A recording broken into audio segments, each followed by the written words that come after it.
Okay, thank you once again. And we have in our midst four panel speakers, and the panel topic for today is something which is meant to help educate all the Umrah agents across the world.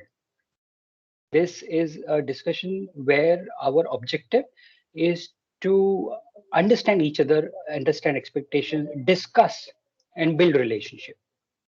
So feel free to share your ideas amongst the audience and share your questions with the panel speakers, because each of the panel speaker is an expert in their respective fields.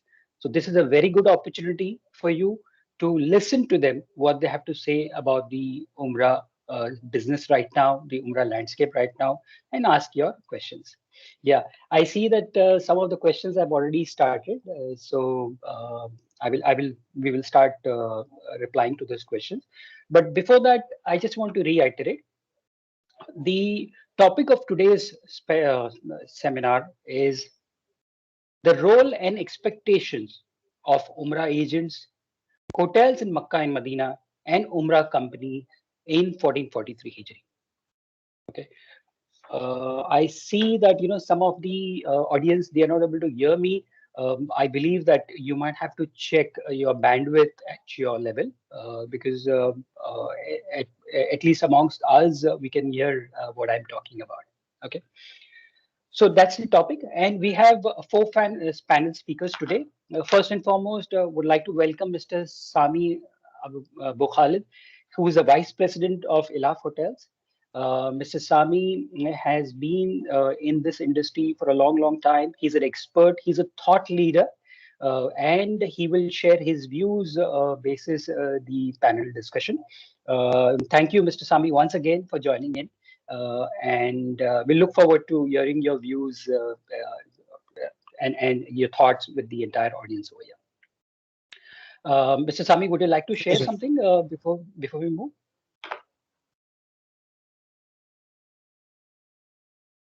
Hello. Yeah. Just give me a moment, sir.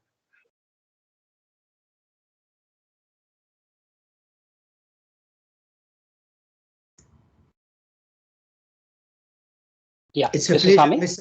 Sarfaz, sorry, there was some technical, but you are running this show very well.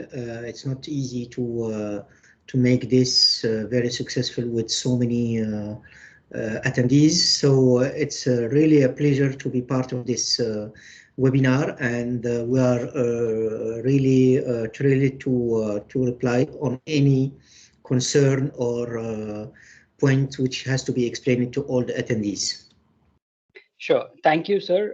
The pleasure is ours to have you as one of the panel speakers. I would like to move on to introduce the other three speakers on the panel. The second speaker is Haji Muhammad Azri bin Razak.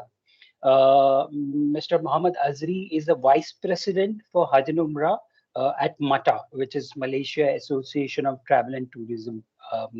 Which is the largest travel and tourism association of Malaysia. Mr. Muhammad Azri, if you're there, just say hi so that everybody can hear your voice. Basharat, is Mr. Azri already joined the session? He's been facing some issues with networking. He should be joining us shortly, Anne. Sure.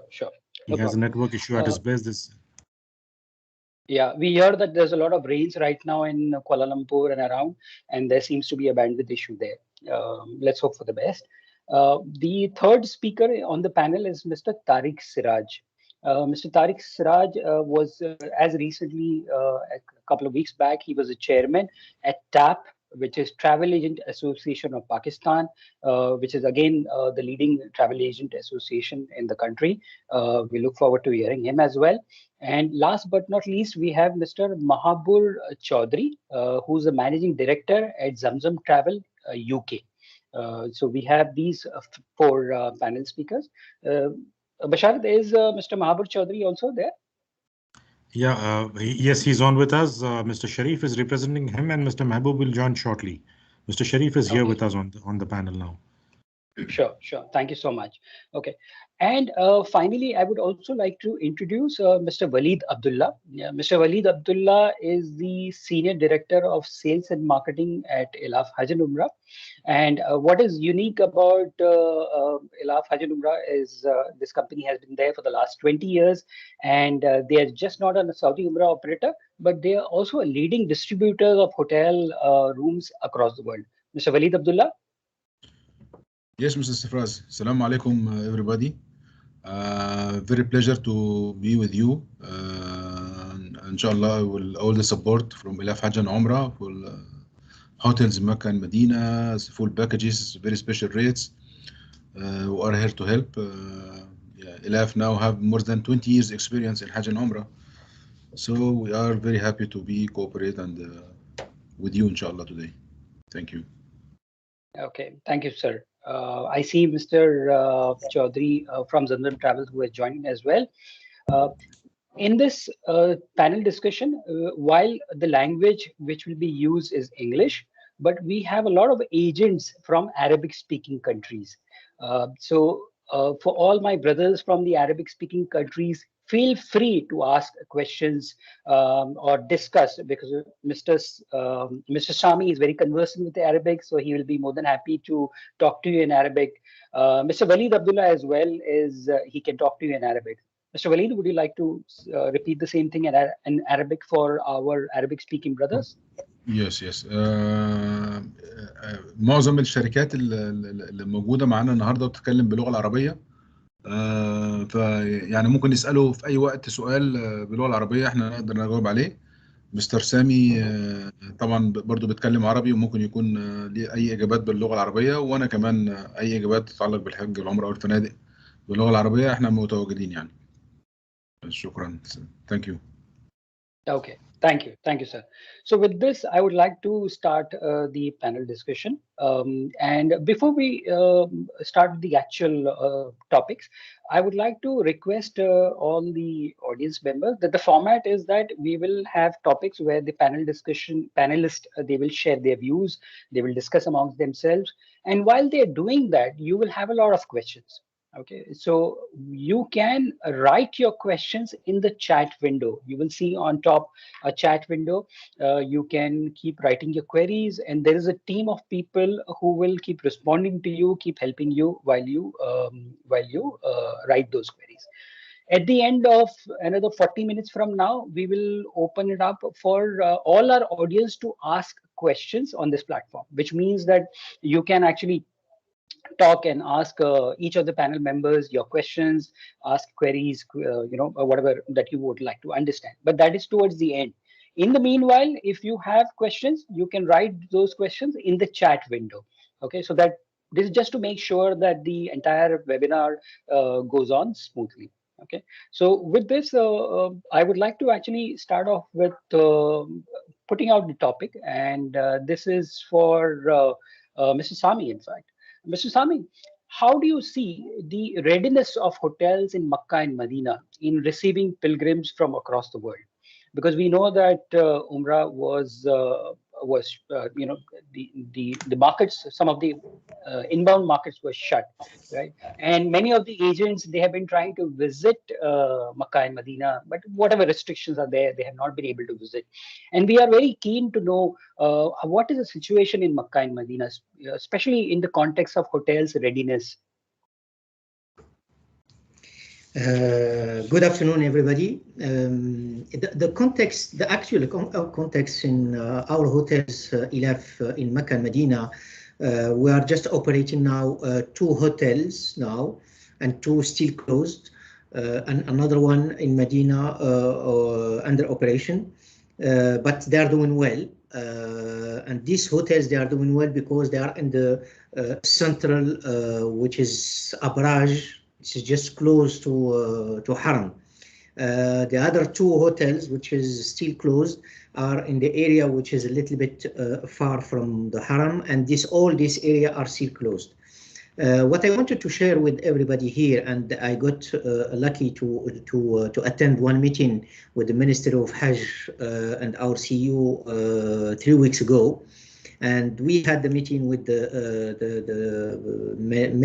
Minister of Hajj which is really promising.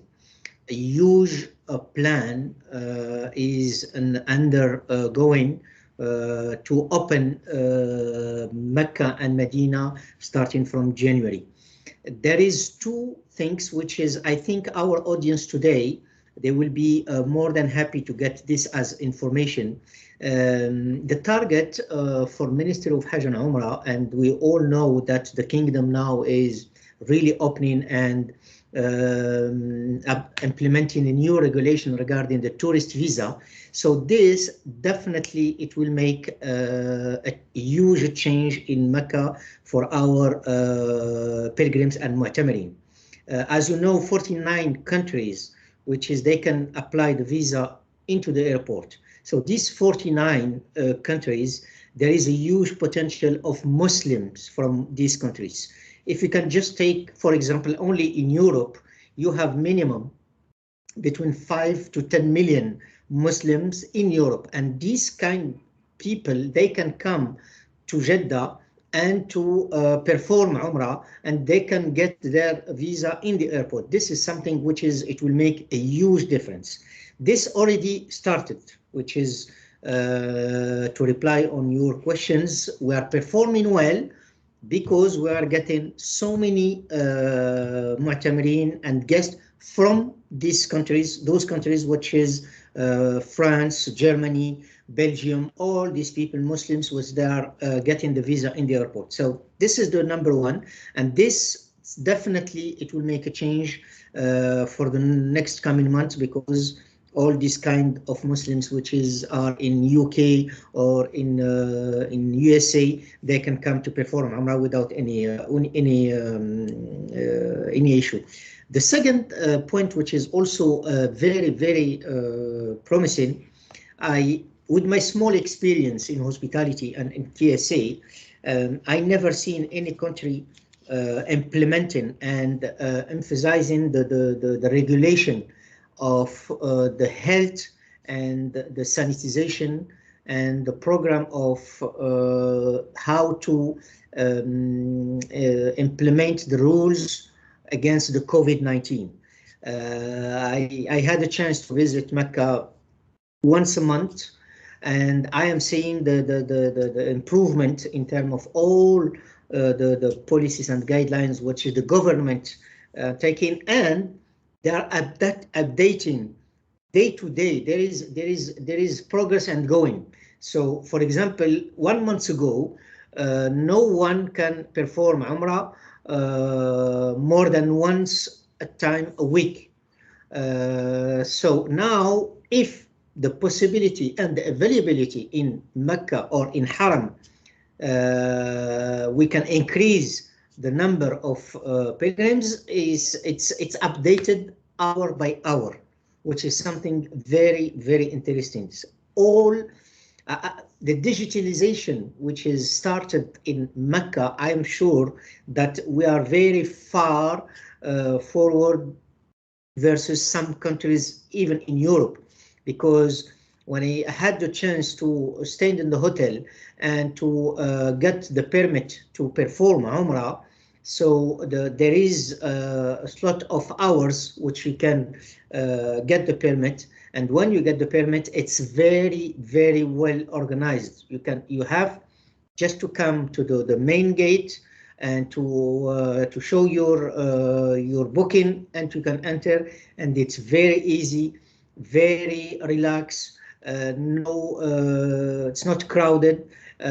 All the rules regarding the COVID-19 are set up, the regulation, distanciation, all these kind of things with the mask, with everything. So there is no risk at all for any pilgrims to come and to get any infection or to get anything related to COVID-19, and it's very well organized. So this is something in terms of safety.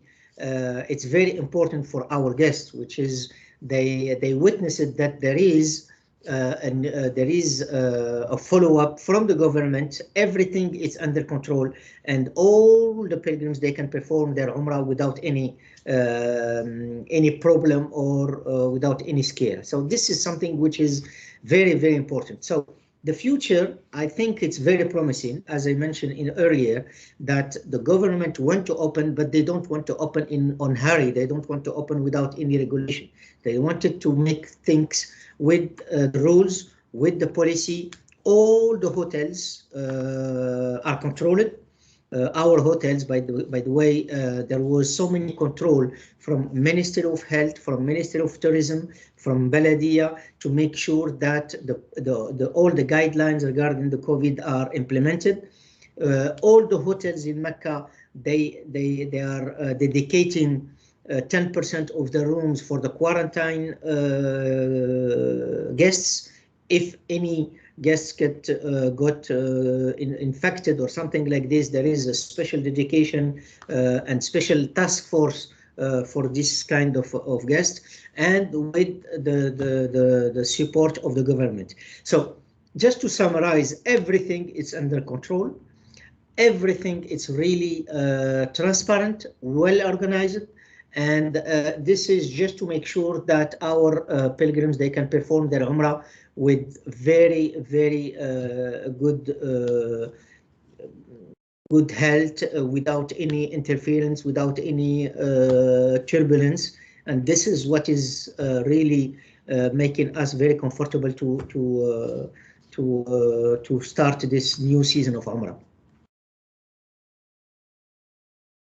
Thank you, Mr. Sami. This was really insightful. It gives a very good idea to all our brothers from across the world. What is the level of readiness of hotels and the ministry in receiving pilgrims? I have now Mr. Tariq Siraj, the ex-chairman of Travel Agent Association Pakistan. Mr. Siraj, how are you doing, sir?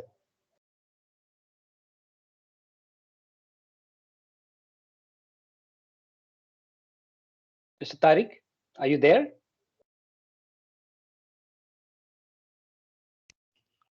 Hello, are you listening me? Hello. How are Yes, you? yes. I am doing Thank good. you very much. Alhamdulillah. How are you? Thank you very much. It's a great pleasure to join this wonderful webinar. It's really informative and productive for us. Right now, we are just waiting for the good news from the Kingdom of Saudi Arabia, that when and what time we will get this news that the Umrah is open for the countries of like India, Pakistan, Bangladesh, these countries. As you know, that Pakistan have a very good market, and since it's 2 years, we are suffering from this COVID and restrictions from the Kingdom of Saudi Arabia. But as I listened from the news from the Mr. Sami, that January could be a month of the opening of Umrah. So it's a pleasure to listen that. So uh, right now, I'm just sitting here as get the information from you people and how to get enter the upcoming Umrah session.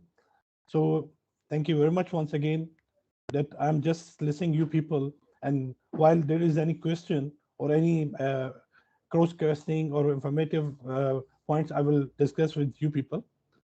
Right now, Sure. I'm just sitting here as a listening person. Okay. Thank you very much. Sure, sure. Thank you. Thank Thank you. you. Mr. Tariq, I just have one query, which is the query is more about the agent expectations from Pakistan, right? Because Pakistan is one of the largest inbound markets, source markets for Umrah. As you said correctly, millions of pilgrims from brothers and sisters from Pakistan travel for Umrah. So, what is the situation there in terms of the agent requirements? Inshallah, whenever it opens up, right? Because unlike earlier times where people were sharing multiple in one room, multiple beds, and then there was certain restriction, there was no restriction in terms of number of umrahs which could be performed. Now obviously everything is in order, as Mr. Sami also mentioned, everything is digital, right? You're right. So how do you see the impact of these changes on the pilgrims in Pakistan, their expectations, and the agents as well in Pakistan? Uh, I just want to tell you that the Pakistani nation is the very fastly changeable, you say, the people. we can adopt whatever the things are going on very immediately. But in the Pakistan, the market, the category of the pilgrims, it's approximately, you can categorize in three shapes. Number one, the top 5-star hotels, pilgrims. Number two, they are sitting in the, you can say, minimum good hotels. And number three is just like in previous years, there's a building hotels, and the multiple people are living in one rooms. But as much my knowledge, as much being a Pakistani and travel representative of Travel Agent Association of Pakistan, I think we can change the things as per the SOP applied upon us. Our people are, look, right now, Mr. Sami tell us the digitalizations. I think this responsibility is going to the travel and Umrah operators immediately, while we are getting the SOPs from the Kingdom of Saudi Arabia for the particular Umrah and Hajj, and we can adjust the things as the according the applied rules very soonly. So things are going to change all over the world, and we must realize that the past years is separate. Something is, you say it's old things. Now things are going to change, and we must obey the rules and SOPs. It's a little bit difficult for the time being. As you say, those people who are living 5 or 6 members in the one room, but as government of Saudi Arabia applied the rules that there is 3 or 2 people that can live in the rooms, so we can adjust that as per the rules. And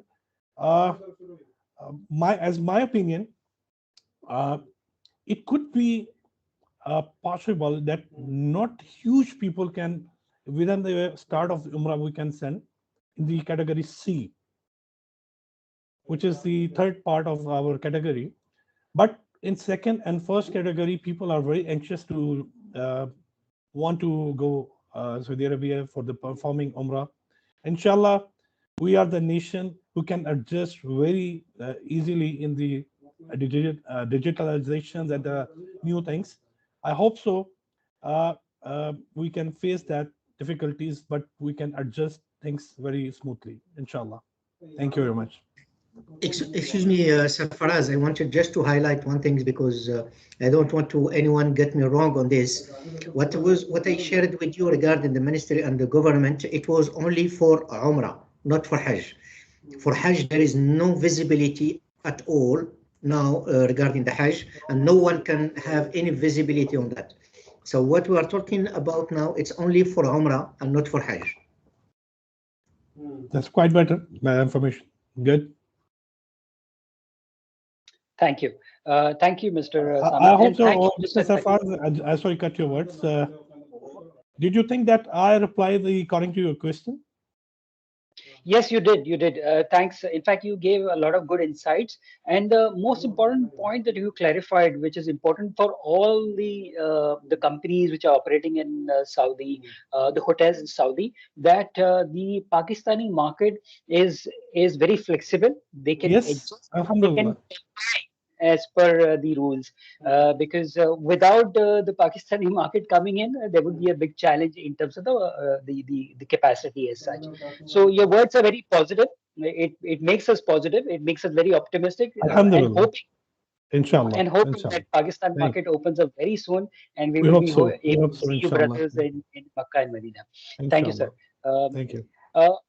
Now I would like to move to Mr. Mahabur Chaudhary and Mr. Sharif from Zamzam Travel, United Kingdom. How are you doing, Mr. Chaudhary?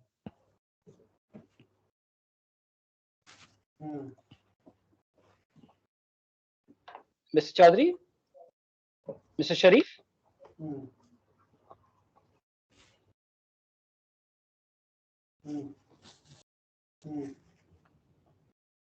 Hello, assalamu alaikum. Assalamu alaikum. Can you hear me?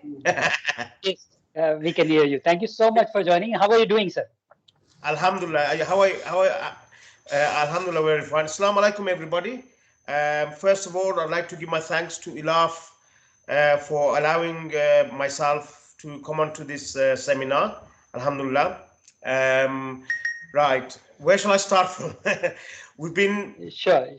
we've been sending people on Umrah visas since the end of August this year when it first opened up. Okay, Alhamdulillah, we haven't had no problems with Umrah visas because, as you are aware, that once the Umrah visa is issued, the system generates the Umrah permit within 7 hours of them landing.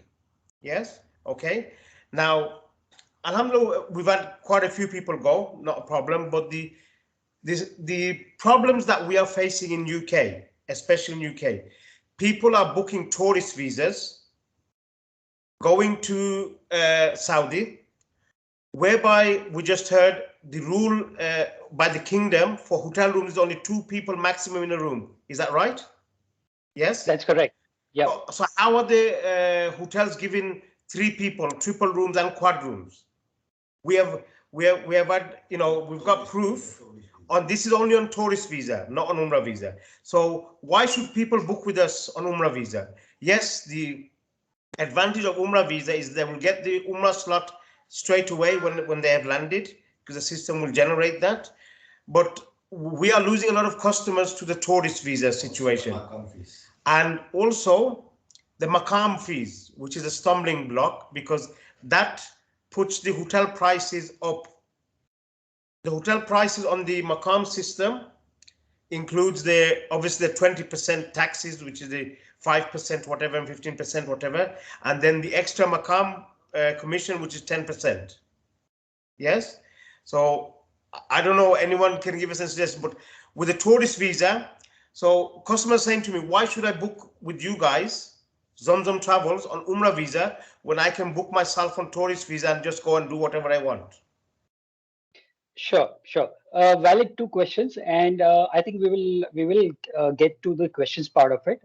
But I would like to understand from you, sir, because as you said, you have been sending pilgrims from UK, and UK is one of those unique markets where there is demand for both Umrah visa as well as tourist visa, right? Where people will come on tourist visa and do Umrah. And you did mention that the challenge is there, right? Because you said that, hey, when people come on tourist visa, there is no limitation in terms of number of passengers who can share a room. And also you shared the concern that when it comes to Maqam, the prices tend to be higher, correct? But before we do that, I would like to understand from you some insights about the market in terms of how are the pilgrims, looking at these 2 options? Because for the pilgrims, this option was not there earlier, right? Now they have an option where, especially the ones who are UK passport holders, they could visit on tourism visa as well. So what is the value that you see that agents who like you and many more agents in UK who are adding the value to the pilgrims? How are you trying to be viable? How are you trying to bring together a reason for the pilgrims to book with agents? Right. The way when a customer calls us to book an Umrah package, what we say to them is, well, we've had some instances whereby people have booked, went online, tried to book tried to apply for the tourist visa, and about 60% of the time it's been refused. We've had quite a few cases where customers have come to us to book on the Umrah visa because of that. And that on tourist visa, there is no refund back for the customer. Once you've applied for it, the money is gone. So in the last few weeks, we've had quite a few instances. That's been an advantage on our side. With the Umrah visa also, which is good because, people who have got other passports other than British passport, yeah? So they can't apply for tourist visa. So that's another advantage which we've had. But the customers are getting more clever now. You got to understand, customers in this world are becoming more technology savvy, as we say. So they'll just go on the phone, online, apply for the tourist visa, book the tickets, then go. Yes? So how we try to explain to them is, with the advantage of Umrah visa, you'll get your Umrah slot straight away. There is no need to wait, because I know that on the tourist visa, the Umrah visa slots can take 2 days or 3 days. Your namaz slots are guaranteed. Your slots in Medina for the Roda, for the Salams Rasulullah are guaranteed. Yeah. So with us explaining the advantages of an Umrah visa, the customers not 8 times out of 10, 80%, they are booking with us. Like I've just had a family of 5. They're in Medina at the moment. They went to Makkah. So I explained to them clearly and they booked with me. Yes, it's more higher than the tourist visa, but it depends how you sell it to them. Yes, but we are facing stiff competition from these what I call cowboy agents, which are not ATOL protected, which are not IATA, because if the customer books online the tickets, that's fine. Then they apply for the tourist visa online, that's fine. So they don't have to be ATOL protected. All they do is just get someone in Saudi to book the hotels and then they take them to Saudi. But most of the time people have phoned me from Saudi, because if you type in Hajj or Umrah package on Google, we are number 1 on the Google listing for UK. We get many calls every week. So people saying, oh, I've covered a tourist visa. Medina is fine, it's not strict. But when they get to Makkah, they just about get the Umrah slot. And then the namaz slots, they're there for 8 days. They may get only 2 days of namaz slots. That's it. So I tell them, then why did you book? Why didn't you explore your other options? But that's the situation. But I think with yourselves in Saudi, you need to come across with the Hajj Umrah minister to say to him, look, why should we, the tourist visa, yes, it's a good thing. I'm not going to lie to you. But why should customers book Umrah visas with us, with the package, when they can do tourist visa at half? And they say that, I'm going to be honest with you, like our package 5-star for 2 people in 1 room is about £1,500, including the ticket, everything like that. Yeah. But if they do it on tourist visa, they save themselves £300 per person. They don't need to buy transport. So they don't need to buy transport. They don't need to buy nothing. They can just do whatever they want. Yeah. So that's the competition will save. And I've got a feeling in the next few years, the Umrah visa will phase out. If that's the case, then I think we will be phasing out. We'll only be here for Hajj. And if Hajj phases out, then I'm going to retire. I think. I don't know what your views are on that. I don't know what your views are on that. Sure. If I may, thanks for sharing your view. Yeah, Mr. Sami, yeah, please. So I would like just to highlight what just was shared now regarding the travel agents and the challenge between the tourist visa and the Umrah visa. The things are changing. You remember the tourism 50 years ago, without digitalization, without online, it was the same. The travel agents at that time, it was the only way how to go to visit others' country. Then the online came. It doesn't mean that the travel agency they collapse, or they are still here and they are still selling and they are still making business in tourism. I think the things changing because if I am a guest, I'm coming to you. You need to sell me experience and not only visa. If you customize the package of experience regarding the visa, regarding the hotel, regarding the slot appointment, the permit, all these kind of things is a package. So there will be some guests which is they want to do everything by themselves. But there is a risk.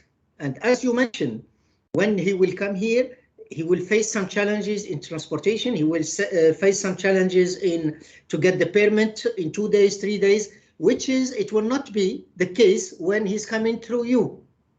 So the travel agency, it will be always something which we need it in this kind of business, because you will sell experience, and the experience it will be facilitating the trip to a lot of pilgrims. Because when you don't know and you are planning to go in each country and you don't know the country, you need someone who knows the country. And it's exactly the same when we are traveling with my family. For example, we want to go to USA, we want to go to anywhere. I need travel agency who can customize to me the package, who can customize the trip with everything. I don't want to have any surprise in the country when I am planning to visit. So I think for Umrah, it will be the same. We will need you. We will need you to customize the trip and the religious tourism for Mecca. And I'm not thinking at all that the travel agency will be dead and they will collapse on this, because I think, yes, we have to challenge ourselves to how to customize and how to create packages. But this is something which is a new way to sell. It's not only Hajj, but here I am sure that the money spent per pilgrims, it will increase through you than through tourist visa or individual coming directly to Mecca. I think, yeah, what brother just said now is true. But yes, with experience, we've brother Walid knows us, Zamzam Travels, and Bashar Bhai knows us. Brother Mehboob is not here, unfortunately, because he's been delayed. He's been doing this Hajj Umrah business for 17 years. I've been with Zamzam for the last 10 years. Yes, people are coming to us through recommendations, through experience, because they know that when we send out people, that we will not fail them, inshallah. That they will have a pleasant and a very nice trip for them to remember. Okay, like now I have a family of 5, as I said, in Medina. They went with Umrah with me in 2011. Now they've rebooked with me. They didn't phone anybody else. They booked me. Also now I've just done a visa for a husband and wife. They went to Hajj with me in 2011. Their daughter booked Umrah with us because they've been to Hajj with us. So we are getting the repeating customers. But yes, as a brother just said, you need the experience mind to try and persuade them to come to a challenge. And you know what also helped? You know, the lockdown that happened in 2020, those people who booked online, they were crying. Because, you know, us as a travel agent, we are here. So they can come to us, shout at us, do whatever they want. But online, who they going to shout at? Nobody. And they were phoning, we gave refunds back to everybody. Alhamdulillah, okay? But people were phoning us, they were crying. Brother, I booked online, Skyscanner's tickets. I booked online with bookings.com. I paid for the hotels, but I don't get the refund back. I go, well, you didn't book with us. If you had booked with us, I showed them how many refunds I gave. We gave about, for Umrah, just in that time, we gave about nearly £250,000 refund back. So now, you know, people, as they say, you know, like once you get hit with a mistake, then they realize to come to a travel agent. And now they are happy that travel agents are here so that they can come and book tickets with us or book the Umrah package. But yes, experience does matter. And the way we persuade them is we tell them, look, this is the advantage of the Umrah visa. And this is the disadvantage of a tourist visa. That way, then they book the Umrah visa with us. It's all about you selling it. I can sell an ice to Eskimo. Alhamdulillah, I've got that capability. So hence why we can do that. But anyway, Allah knows best anyway, inshallah. But what we need is just so that we need children to be allowed in, because this December, no families are going without their children. This December is going to be a very quiet month. The hotels, I think they know this. I've been looking at the December tickets on the system. Airlines, people who took the blocks are returning them back because children are not allowed. Because as you know, in UK, in the Christmas holidays, we have a lot of families that go for Umrah. But this year, families are not booking because of the fact either they can't leave the children with the family because of issues, or obviously they can't take them to Saudi. What will they do with them in Saudi? So in the holiday periods, that's what we're having. But anyway, Allah knows that. We just pray to Allah that they open up for the children, inshallah. Thank you. Your comments, your views, Mr. Sharif, is very helpful, because we have a lot of agents from Malaysia as well participating, some countries who also have tourist visa valid as per the Saudi government to perform Umrah. But you and Mr. Sami actually raised a very interesting point, and that is about tourism. And we all know that the Ministry of Tourism, Saudi Arabia, has been very active. They have been aggressively marketing. I'm sure a lot of us, or most of us, we have heard about Al Ula, because that seems to be a Yeah. prime hero destination, right? So I actually wanted to ask both you as well as Mr. Tariq, because you are both extremes of the world, right? One is UK, which has tourist visa plus Umrah visa, probably fairly evolved traveler, and then we have Pakistan. As Mr. Tariq said, there are three different segments there, right? And let me in fact ask Mr. Tariq first. Mr. Tariq, what do you think is the scope of tourism, Saudi tourism in Pakistan? Thank you. I think you just asked me that the Pakistani tourism towards the Saudi Arabia. Is this the question? No, Pakistani sir. people want to go tourism for the Saudi Arabia. Is that the question? That's correct. Yeah. My question, yes, you understood right, but Okay. I'll repeat the I question. think yeah, I think Pakistani people are very keen to visit abroad. So Saudi Arabia is one of the interesting country for the Pakistanis.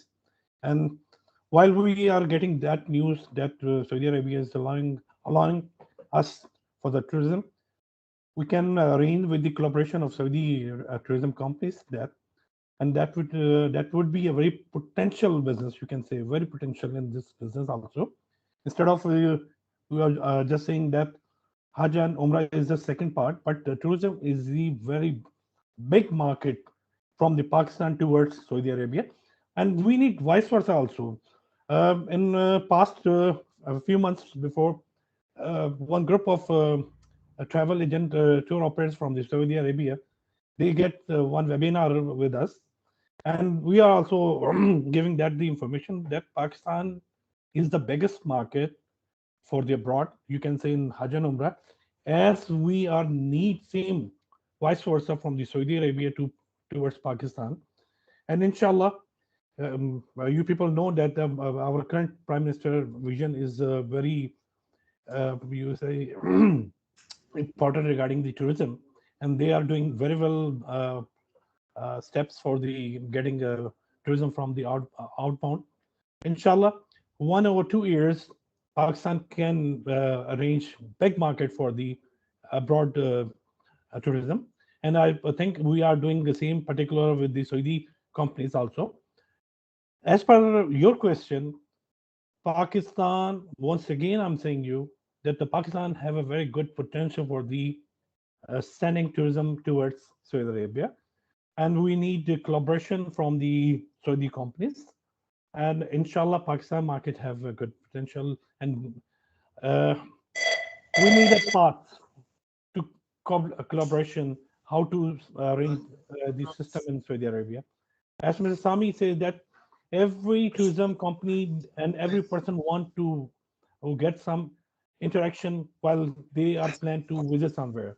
I hope Saudi companies are getting interest like you people, Love Group and other companies in tourism. And you know that the Pakistan have a biggest market for the Umrah.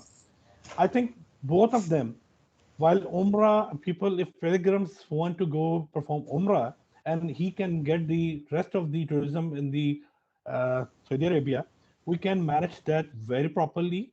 While someone is arranging the tourism in Saudi Arabia, plus he want to perform Hajj and Umrah, it is very productive and very profitable business while start that, because our people want to know historically knowledge about Saudi Arabia, and while Islamic informations, and Saudi Arabia have a very, I think, valued history of our Islamic topics. So I can assure you, once Saudi open the tourism for the Pakistani market, we have very wonderful numbers of the tourism want to send in Saudi Arabia. And you people like your group and other groups in sitting in Saudi Arabia, they can manage that both uh, Parallelly, you can say that Umrah and the rest of tourism, they can join bothly at the same plan of the travel. So I hope you understand what I'm saying.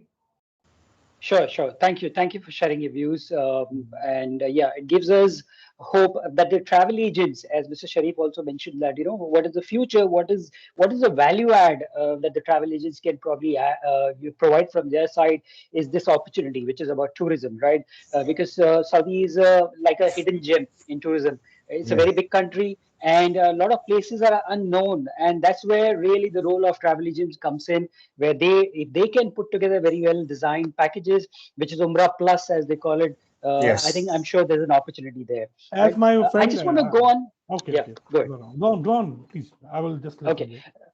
Sure, sure. No, I was just coming back to Mr. Sharif. Interestingly, he had raised 2 points earlier. One was about the fact that how come tourism visa holders they are allowed to do more than double sharing rooms, right? So that is one. And the other thing where he was wondering about how come the prices seem to be higher on Makam platform. So regarding point number one, I think probably I will request Mr. Sami if he can share his views if he has views. But about point number two. About point number two, I can probably elaborate a little bit on that. And this is for the benefit of everyone who's here, right? And I'm saying this because Elaf has its own Umrah OTA. So elafumrah.com is a Maqam approved OTA. So elafumrah.com went live in September, and we essentially we are one of the very few companies who have hotels, Hajjan Umrah, as well as the Umrah OTA. So, which means that Umrah agents across the world can register. Umrah operators in Saudi Arabia, they can register on elafumrah.com, and they can then, once they create a account on our OTA, they can book hotel, transportation, and generate BRN. In case of all the Umrah OTAs, including elafumrah.com, the content, the supply comes from Makkah. Okay, Right. so Maqam has developed a GDS system, just like I'm sure the agents they know, like an Amadeus or a Sabre, just like that. For us, the GDS system is Maqam GDS, as they call it. Okay, so all the supply for hotels and transportation comes via them. Okay, now because they are the GDS system for elafumrah.com or any other OTA for the matter, they have a standard markup. Okay, the markup is actually not really 10%, just to clarify, but yeah, they have their own set of percentage, right? And which obviously adds a layer to the pricing. But I think slowly but surely they are moving towards a scenario where they want to reduce the end price to the customer, which is to the pilgrim. Okay, and which is why if you all of you know that which is the elafumrah.com as well as the other Umrah OTAs, you can apply codes known as sub PCC code to get Yes. special deal, right? Yes. I And know. we have seen this, and it is our business as well, Mr. Sharif and everyone. Just to let you know, as an Umrah OTA, it is our interest and our requirement that we want to see that pricing on our platform is cheaper than the non-Makam platform, right? Because just the way you compete with tourism visa as a category, elafumrah.com as an Umrah OTA, we compete with other bed banks like Expedia and so on. So we keep a benchmark in terms of our pricing to other pricing. Okay, and what we see, the value really that we can provide as an Umrah OTA is in form of sub PCC codes. In fact, Mr. Walid over here perhaps can shed some more light because, as I mentioned earlier, Mr. Walid, as part of Elaf Hajj Umrah, he distributes hotel inventory along with sub PCC codes to agents and Umrah operators across the world. Mr. Walid, would you like to share a few insights about this? Yes. Assalamu alaikum, Mr. Sharif. How are you? Walaikum salam, brother Walid. Alhamdulillah. The Alhamdulillah. sub PCC code. I'm just gonna interrupt, brother Walid. Sub PCC codes we know since we've been doing Umrah. We have been getting the sub PCC codes directly from the major hotels. Mr. Walid knows our main hotels that we use is Swiss hotel, which is not open, but the Swiss Al Maqam. In Medina, we use Anwar Movenpeak. We use Sharjah Medina, but Sharjah Medina apparently is not going to be valid at the end of this month. Yes, well done. So whatever we had, anyway, it's gone. But yes, the hotels are giving us the sub PCC code, so we get the lowest prices on the Maqam. So yes, we are getting that and wherever the stuff is. But I don't know if Brother Walid can give us more extra knowledge on this, inshallah. actually, as Elaf Hajj and Umrah, we have more than 25 hotels who can provide with very special rate with sub BCC or promo code as we call it. So we have huge choices for the agent. So I know you have a deal with Swiss Maqam. Also, Yes. we have a very special rate with our Elaf hotels and with other hotels also, other categories in Makkah and Medina. So this is, we can provide it all through Elaf Umrah OTA. So we give more options. No, that's what. Can I? Sorry, you know, with your Elaf hotels, like the rates. I'm going to be honest with you. The rates we get directly from yourself for, let's just say, Elaf Masher. Yes. When we ring the hotel up, we get cheaper rates. Why is that? Ask Mr. Sami. Why is that?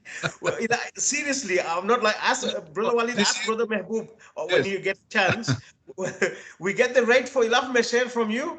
Then when we ring Elaf Masher direct, they give us cheaper rates. Yes, I'm agree with you. It was happen previous year, but this year it totally different. This year we are distributing the same rate with the hotels.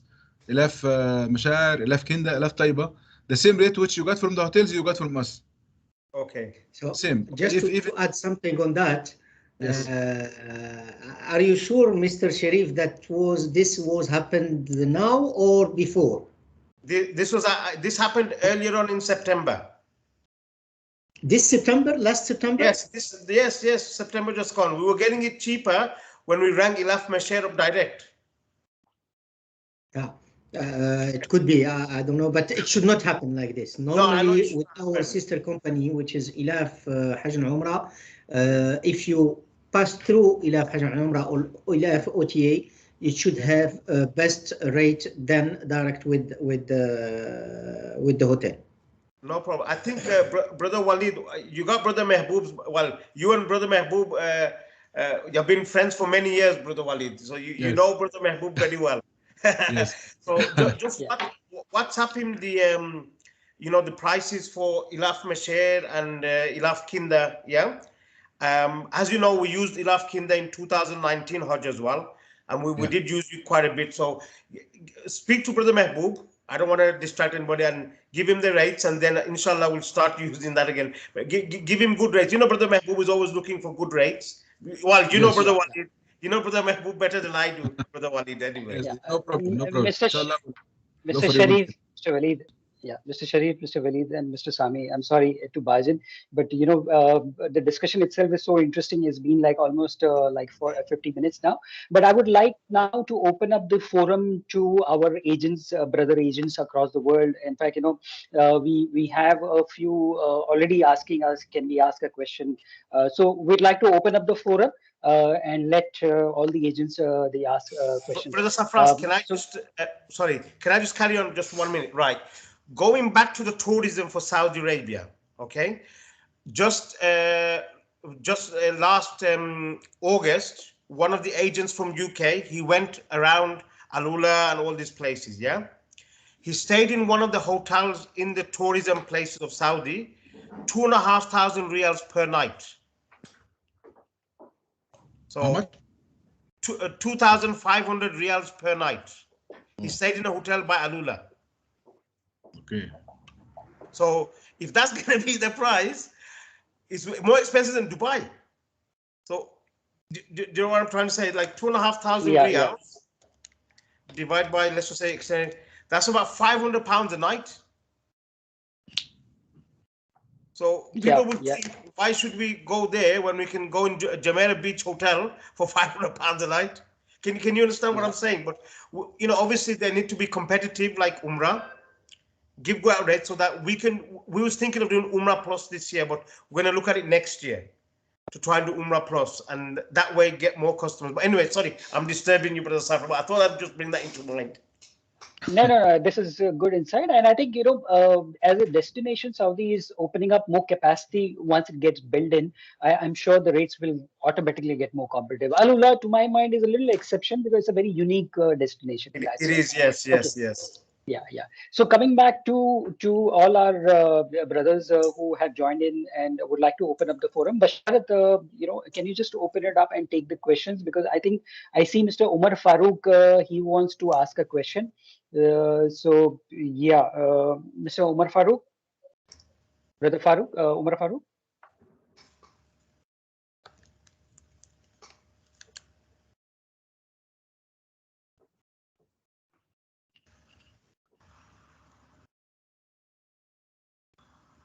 Brother Farooq, would you like to ask the question now? Tell him to unmute his mic, then he'll be able to. Yeah. Brother Farooq, you will have to unmute your mic to ask the question.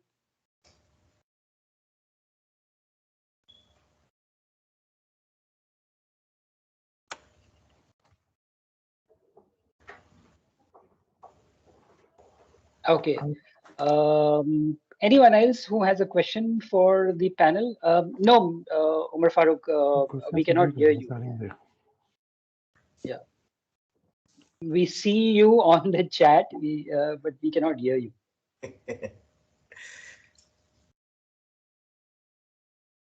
Okay. Anyone else? Basharat, yeah. I think I have a few more hands.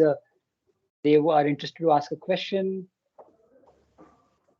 Assalamu Yeah, alaikum we have everyone. Moin Patel here from Atlas Tours India. So I have a question for Mr. Sarfaraz. So just wanted to know what differentiates ELAF from other Umrah OTAs.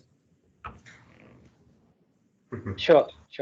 Thanks for asking this question, Mr. Moin. There are a couple of reasons why Ilaf Umrah OTA is different from others. First and foremost, unlike some of the new Umrah OTAs, we come with a Umrah and Hajj legacy of more than 20 years. So if you see that many of the new OTAs, they could be like a technology company, or they could be where you're not even sure what is their legacy.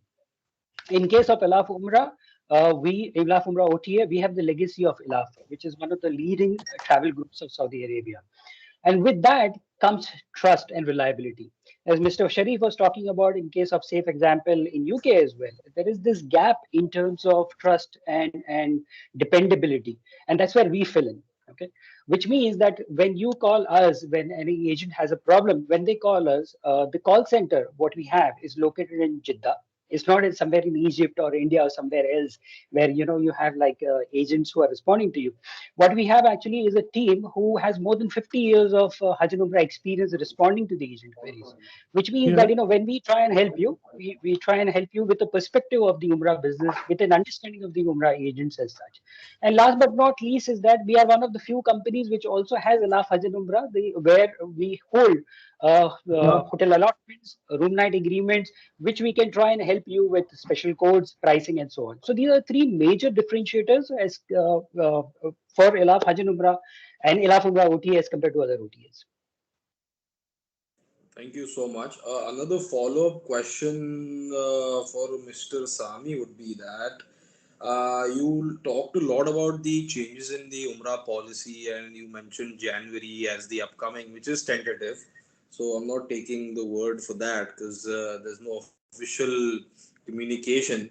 But in terms of foreign policies and local policy with COVID-19, what changes are we expecting in the new Umrah policy, and what changes are we expecting in the local Saudi Arabia policies?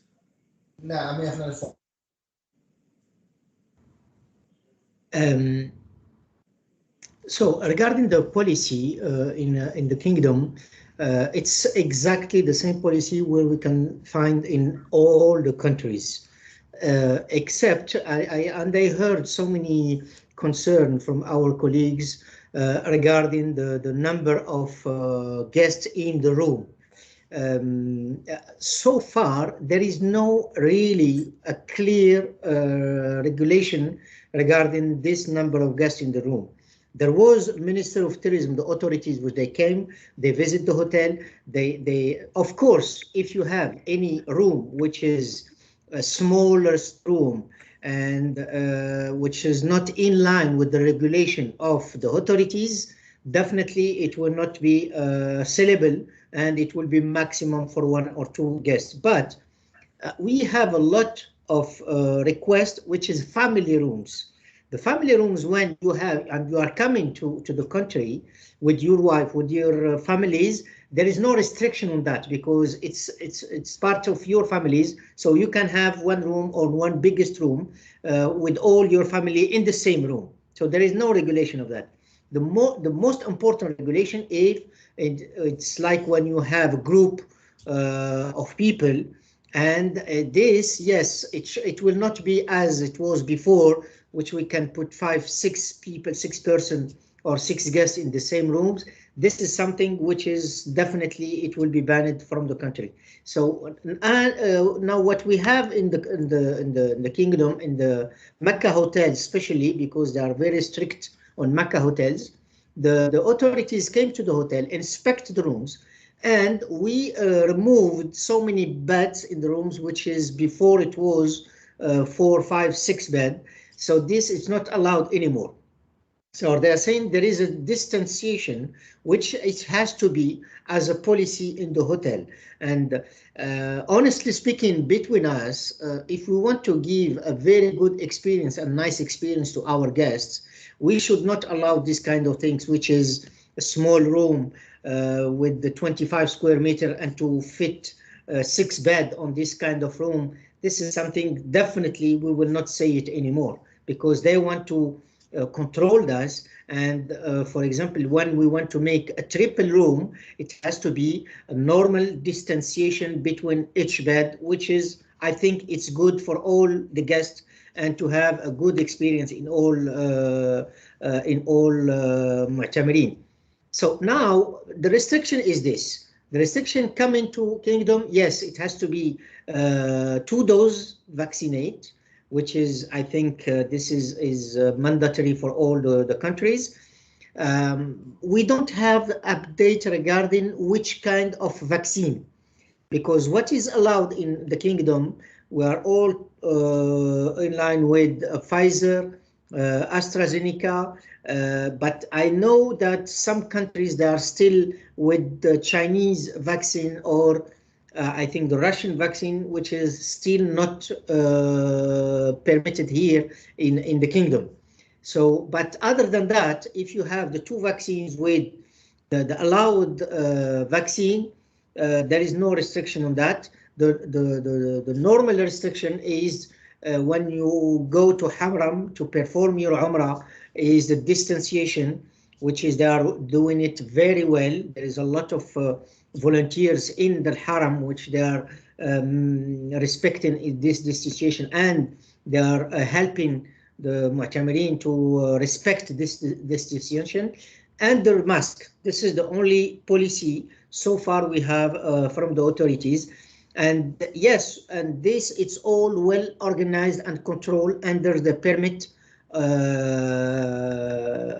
in Tawakkalna, because they are opening, closing when they are saying that, for example, in Haram, it's more than 100,000, so they can close the slot. So it's very, very well controlled.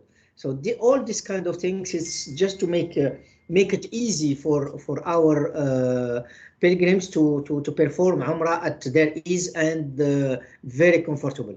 So this is the only policies and rules which is getting now from the authority. But you know, there is so many updates every month. There is update on that, but we are sharing this with all our partners and the guests. I hope that I replied on your questions. Shukran. That really gives us a lot of clarity.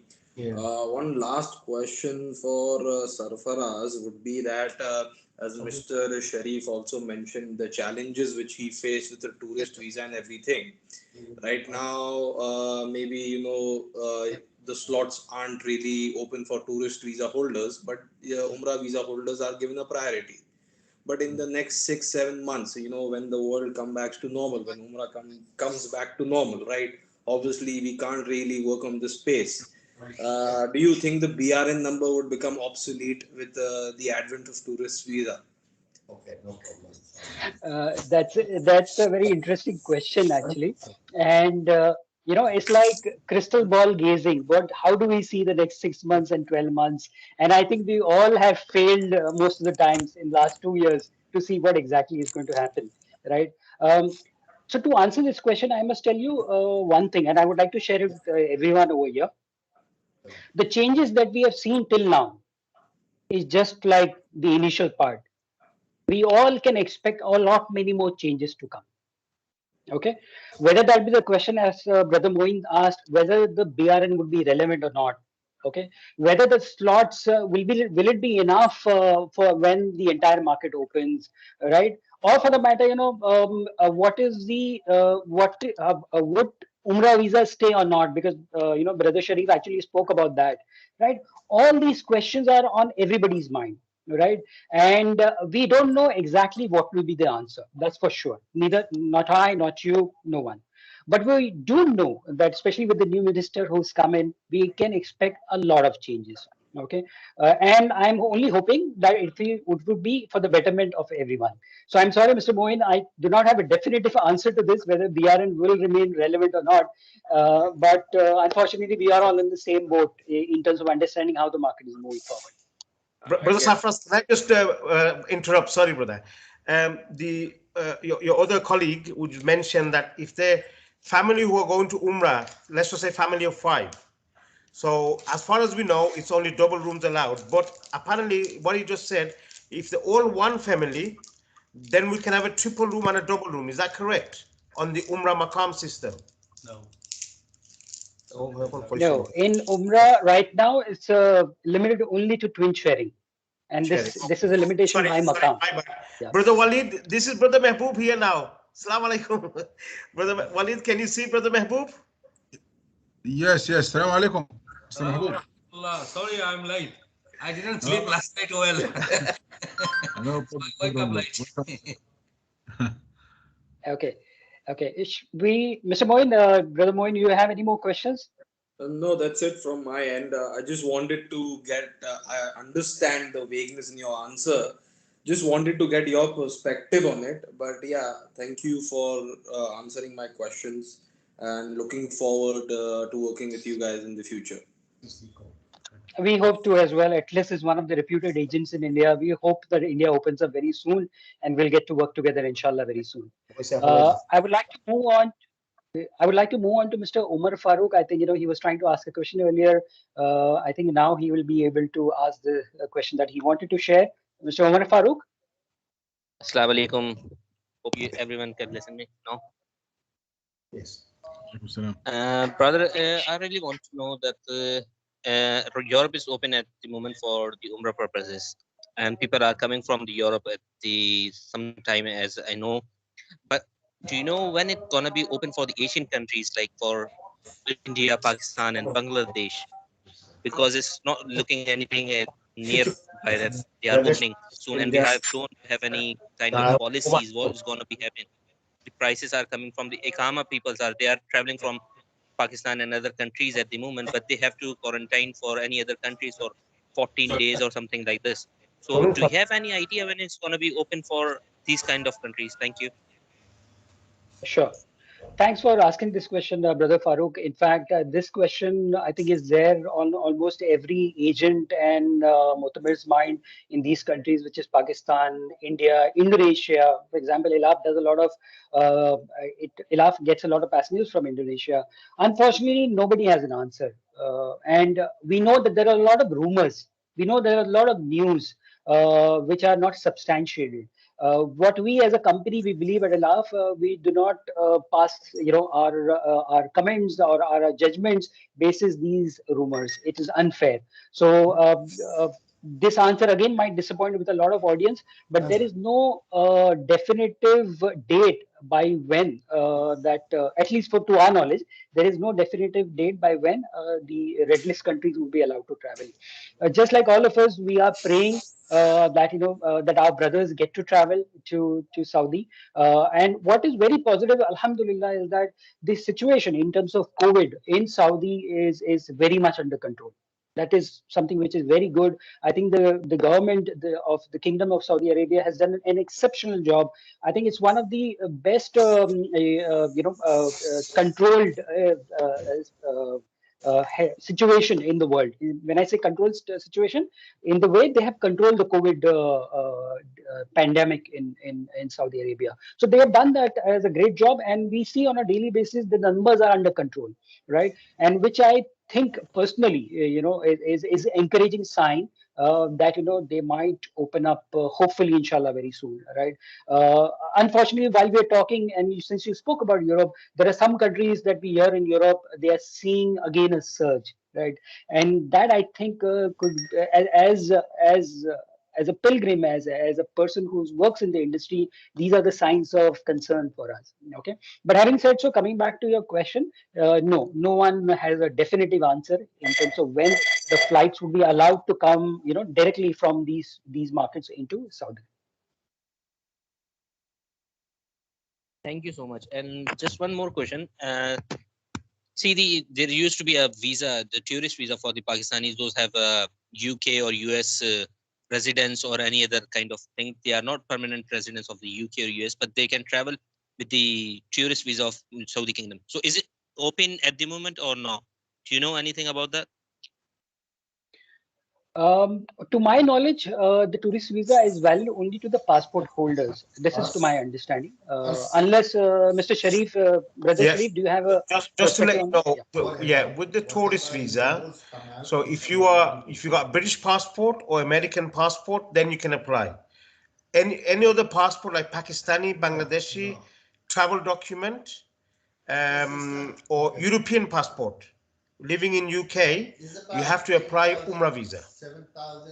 Tourist visa does not allow. I presume that's going to be the brother, same. Sorry, brother, if I can interrupt you. But it Yeah. used to be like this. Then they have, if you have a Pakistani passport, but you are as a resident of UK, permanent residency over there, or you have a work visa or anything, you can Yeah. travel from the Pakistan, or you can travel from the UK on Pakistani passport as a tourist visa. You don't need to get the Umrah visa. It used to be before the COVID thing. So is it working at the moment or no? No, it's not. No, as I said, that's why people with Pakistani, Bangladeshi passports, travel documents, even European passports, they've tried it all on the tourist visa. It gets rejected. Then they come and come to us for the Umrah visa. They can do it. Their residence. Okay, that's great. Thank you so much. Thank you. But what they can do, like the Pakistani passport, they can apply it in Pakistan. They can apply it to come from Pakistan with tourist visa.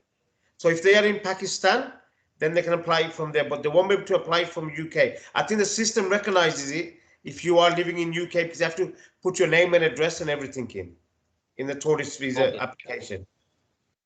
That's good. Thank you so much. Mr. Sharif, and thank you. I think we are well over our limit, and we will have to end it very soon because some of the people, especially the panel speakers, they have limited availability. So I will take last two questions. Yeah, but just last two questions because I know there are a lot of people who have raised their hands. Unfortunately, still we would like to give a chance. So anyone else, Basharat, would you like to? Yeah, because just last two questions. Syed, Mr. Syed, Ziauddin, Umar Muhammad. Yeah, Brother Khamis. Okay.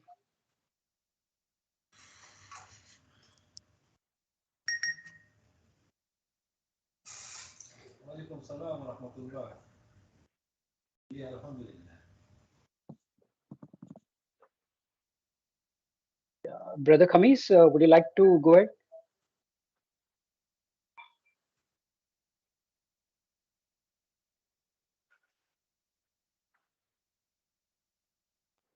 Okay. Yeah, Brother Khamis, please go ahead. Assalamu alaikum. Walaikum salam. I have two questions. The first one is related to the Makam GDS charges. So, what are the charges attached to the hotel bookings regarding the Makam GDS when it comes to booking hotels? Because we are just about to start Umrah visas on Makam GDS, and I can understand that there are some outrageous charges attached to booking as opposed to the entry or tourist visa. And the second question is, what are the shortcomings or likely the issues pertaining the tourist visa when it comes to Salat permit in the Haram or other activities during the Umrah? Thank you. Sure. Thank you, Brother Kamis, for asking these questions. Let me take question number one because it relates to Makam GDS, and that's where ilafumrah.com being an Umrah OTA comes into picture. So if you remember, about 2 years back, the Umrah OTA concept came into being. It is something which had two OTAs earlier, and at that point of time, the challenge was that the rates on the Umrah OTA sometimes were almost 40% more expensive than the hotel rates. Okay, I'll repeat, almost 40% more expensive than the standard direct hotel rates. That was the case up to last year. However, now if you compare the prices between the Makam, the Umrah OTA as compared to direct hotel rates, you might probably find a difference of only about 10%. Okay, so from 40% increase, the prices have dropped to about 10% difference. But there is a difference, as you said correctly. Okay, so just to clarify, when you said the word outrageous, it's no longer a difference of 40%, which was outrageous. I agree, but now it's much more in control. Now, even this 10%, I would like to give full transparency to everyone. There is a certain percentage markup of GDS, which is known as GDS fees. That is something which is charged by Makam. Okay, and as I explained earlier as well, Makam obviously has developed this system. Makam is procuring supply of hotels and transportation, and through this online platform, it is providing all its supply to various stakeholders, agents, and Umrah operators. So it has its legitimate reason why it's asking for a certain percentage known as GDS fees. That is one. The other thing is that there is a VAT, which is 15%. Okay, and then there is municipal tax, which I believe is 5%. Okay, and last but not least, there is only about 2.5% markup from the OTA. I'm being fully transparent with you because I think we need to understand as industry stakeholders what is the kind of charges which is being added by the entire system. So this is how it is in the current scheme of things. Where there are these multiple points. One is the hotel rate, Makam fees, VAT, municipal taxes, and the OTA charges. Okay. This is the first part. The second part, which you asked about restrictions in terms of tourism visa, I would actually request Mr. Sharif, because he just spoke about it in earlier discussion, saying that what are the restrictions. Mr. Sharif, quickly, if you can explain to Mr. Kamis and for all the brothers over here, what are the, especially from a Malaysia market, because Mr. Kamis, I believe, is from Malaysia. What is the, advantage, disadvantage between these two? Quickly, sir. Just a quick one. With the Umrah visa, the great advantage of... You are on mute, Sharif. No, I've gone muted. Can you hear me? Hello, can you hear me?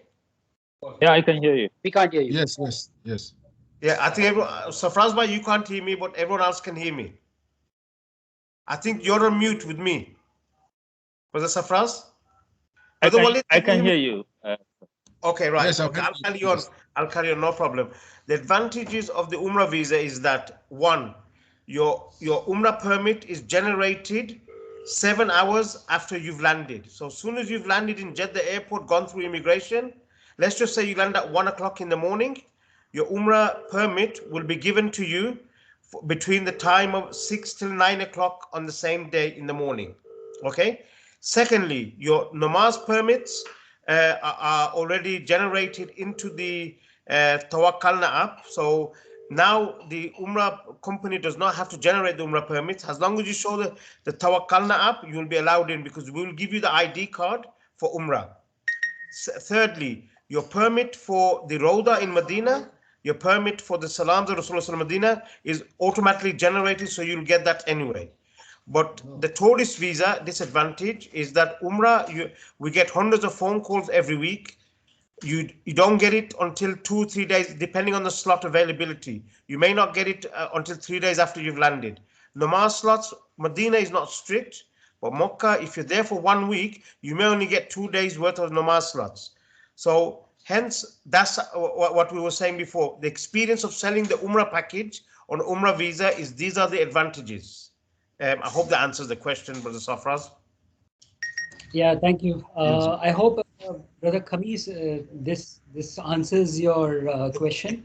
And I think now we will have to end this because it's been like, almost 1 hour, 20 minutes, and especially Mr. Sami and others, they have other engagements on their calendar.